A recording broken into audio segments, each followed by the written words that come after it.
آج میں آپ کو ایک ایسی کہانی سنانے جا رہی ہوں کہ جو میرے دل کو ہلا دیتی ہے۔ ایک آدمی تھا جو کہ نہ صرف غریب تھا بلکہ دیکھنے میں بھی بہت ہی زیادہ ان اٹریکٹیو تھا۔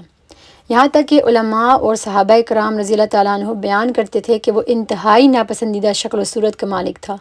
اگر کوئی اس کی طرف دیکھ لے تو فوراً اس کا دل چاہے کہ وہ دوسری طرف دیکھنا شروع کر دے۔ اللہ تعالیٰ نے اسے ایسا ہی پیدا کیا تھا، غریب، معمولی سی شکل و صورت والا، اور ایسا بندہ کہ معاشرے میں اس کی کوئی خاص عزت نہیں تھی، حتیٰ کہ اس کا نام بھی بدصورت تھا۔ ہمیں کبھی بھی یہ نہیں کہنا چاہیے کہ صحابہ بدصورت ہے یا کوئی بھی بدصورت ہے، ہر بندہ خوبصورت ہے، لیکن اس بندے کا جو نام تھا اس کا مطلب بھی اتنا اچھا نہیں تھا۔ میں دراصل ایک صحابی کا ذکر کر رہی ہوں جن کا نام جلیبیب رضی اللہ تعالیٰ عنہ تھا۔ یہ حدیث صحیح مسلم میں بھی ہے اور اس کا کچھ حصہ ترمذی میں بھی ہے جو کہ اوتھینٹک ہے۔ ایک دن رسول اکرم صلی اللہ علیہ وآلہ وسلم نے جلیبیب رضی اللہ تعالیٰ عنہ کو دیکھا۔ جلیبیب رضی اللہ تعالیٰ عنہ کی عمر اس وقت بڑھ رہی تھی۔ آپ صلی اللہ علیہ وآلہ وسلم نے پوچھا کہ تم کیسے ہو یا جلیبیب؟ یہ ہمارے نبی اکرم صلی اللہ علیہ وآلہ وسلم کے اخلاق تھے، سبحان اللہ۔ جلیبیب رضی اللہ تعالیٰ عنہ نے عرض کی، یا رسول اللہ، آپ کو لگتا ہے کہ مجھے صرف جنت میں ہی حور العین ملے گی؟ رسول اکرم صلی اللہ علیہ وآلہ وسلم سمجھ گئے کہ وہ کیا کہنا چاہ رہے تھے، کہ وہ اس دنیا میں تو کبھی شادی نہیں کر سکتے، تو اسی طرح کیا وہ کنوارے فوت ہو جائیں گے اور حور العین یعنی جنت کی حور سے ملنے کی تمنا کرتے رہیں گے؟ رسول اکرم صلی اللہ علیہ وآلہ وسلم نے فرمایا، نہیں، بل فی الدنیا والآخرہ انشاءاللہ، تمہیں دنیا میں بھی عورت نصیب ہوگی اور آخرت میں بھی انشاءاللہ۔ دوسرے الفاظ میں ہم کہیں گے حور الطین اور حور العین انشاءاللہ۔ حور الطین کا مطلب ہے مٹی۔ رسول اکرم صلی اللہ علیہ وآلہ وسلم نے فرمایا، یا جلیبیب، فلاں فلاں گھر جاؤ اور ان سے رشتہ مانگو، ان کی بیٹی ہے۔ جلیبیب رضی اللہ تعالیٰ عنہ وہاں گئے اور انہوں نے رشتہ دینے سے انکار کر دیا۔ رسول اکرم صلی اللہ علیہ وسلم اس آدمی کے گھر خود گئے اور اس سے اس کی بیٹی کا ہاتھ مانگا۔ وہ آدمی بہت زیادہ خوش ہوا اور اس نے کہا، اللہ اکبر، کیا بہترین بات ہے کہ جس سے دل کو ٹھنڈک اور آنکھوں کا نور بڑھتا ہے۔ یہ اصل میں عربی میں ایک ایکسپریشن ہے یا خوشی کے اظہار کا طریقہ سمجھنے۔ رسول اکرم صلی اللہ علیہ وآلہ وسلم نے فرمایا کہ نہیں نہیں، میرے لیے نہیں۔ تو اس پر آدمی نے پوچھا، تو پھر کس کے لیے؟ حضور اکرم صلی اللہ علیہ وآلہ وسلم نے فرمایا کہ جلیبیب کے لیے۔ فوراً اس بندے کی مسکراہٹ غائب ہو گئی اور چہرے پر ناخوشگواری کے تاثرات آ گئے۔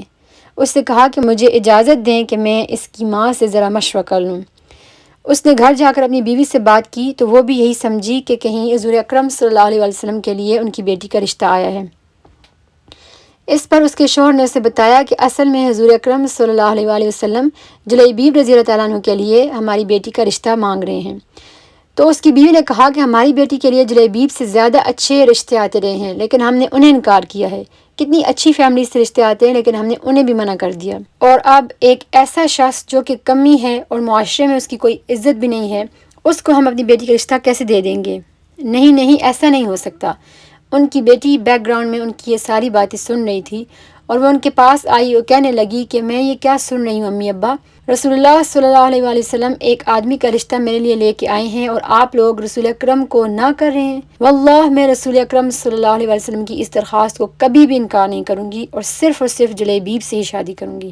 اللہ اکبر۔ جب یہ خبر جلیبیب تک پہنچی تو ماشاءاللہ وہ بہت خوش ہوا اور رسول اکرم صلی اللہ علیہ وآلہ وسلم نے صحابہ کرام کے ذمے ان کی شادی کے اخراجات میں مدد کرنے کا حکم فرمایا۔ وقت گزرتا چلا گیا اور ایک مرتبہ جلیبیب رضی اللہ تعالیٰ عنہ جنگ میں گئے ہوئے تھے۔ حضور اکرم صلی اللہ علیہ وآلہ وسلم بھی اس غزوے میں شامل تھے اور مسلمانوں کو فتح نصیب ہوئی تھی۔ رسول اکرم صلی اللہ علیہ وسلم کا یہ طریقہ تھا کہ جنگ کے بعد وہ صحابہ کرام جو کہ جنگ میں شہید ہو جاتے تھے انہیں وہ خود دیکھتے تھے۔ اس غزوے میں بھی بڑے بڑے صحابہ شہید ہوئے تھے۔ ہر بندہ پوچھ رہا تھا، میرے والد کہاں ہیں؟ میرے چچا کدھر ہیں؟ کیا تم نے میرے بھائی کو دیکھا ہے؟ مطلب ہر بندہ اپنے عزیزوں کو ڈھونڈ رہا تھا جنگ ختم ہونے کے بعد۔ لیکن رسول اکرم صلی اللہ علیہ وآلہ وسلم صرف ایک سوال پوچھ رہے تھے ہر ایک سے، اینا جلیبیب، اینا جلیبیب، جلیبیب کہاں ہے؟ اور ہر بندہ کہہ رہا تھا کہ ہمیں ان کے بارے میں کچھ نہیں پتہ یا رسول اللہ۔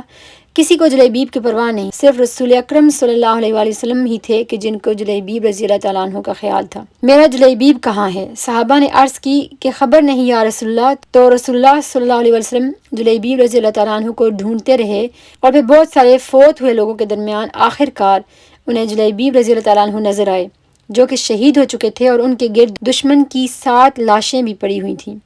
جب رسول اللہ صلی اللہ علیہ وسلم نے یہ منظر دیکھا تو ان کی آنکھوں میں آنسو آ گئے۔ آپ صلی اللہ علیہ وسلم نے فرمایا قتل سبعۃ من المشرکین وقتل، اس نے اسلام کے 7 دشمنوں کو قتل کیا اور پھر خود قتل ہوا۔ جلیبیب منی وانا منہ، جلیبیب مجھ سے ہے اور میں جلیبیب سے ہوں۔ اور انہوں نے یہ بات 3 مرتبہ دہرائی، وہ میری فیملی میں سے ہے اور میں جلیبیب کی فیملی میں سے ہوں۔ پھر حضور صلی اللہ علیہ وسلم نے جلیبیب رضی اللہ تعالیٰ عنہ کو اپنے بازوؤں پر اٹھایا اور وہ رو رہے تھے، اور روتے روتے اچانک سے ان کا رونا مسکراہٹ میں بدل گیا اور آپ صلی اللہ علیہ وسلم دوسری طرف دیکھنے لگے۔ آپ صلی اللہ علیہ وسلم نے اپنے مبارک ہاتھوں سے جلیبیب رضی اللہ تعالیٰ عنہ کو دفنایا۔ صحابہ کرام رضی اللہ تعالیٰ عنہ نے رسول اللہ صلی اللہ علیہ وسلم سے پوچھا کہ آپ روتے روتے مسکرانے کیوں لگے اور پھر آپ نے رخ کیوں موڑ لیا؟ تو آپ صلی اللہ علیہ وآلہ وسلم نے انہیں بتایا کہ میں اپنے پیارے جلیبیب کے بچھڑنے پر رو رہا تھا، کسی کو بھی کبھی اس کی کوئی فکر نہیں رہی سوائے میرے، اور پھر اللہ تعالیٰ نے مجھے اس کی جگہ جنت میں دکھائی۔ میں نے جنت میں جلیبیب رضی اللہ تعالیٰ عنہ کی روح دیکھی اور وہاں اس کی بیویوں میں سے ایک حور العین اس کی طرف دوڑتی ہوئی آ رہی تھی، تو میں مسکرایا کہ آخر کار اس کو جنت میں اپنی بیوی مل گئی جس کی اس کو دنیا میں خواہش تھی۔ اور جب وہ دوڑ رہی تھی تو اس کے پاؤں کی ایڑی نظر آنے لگی۔ میں نے رخ موڑ لیا کیونکہ مجھے جلیبیب کی بیوی کی طرف دیکھنے کا کوئی حق نہیں۔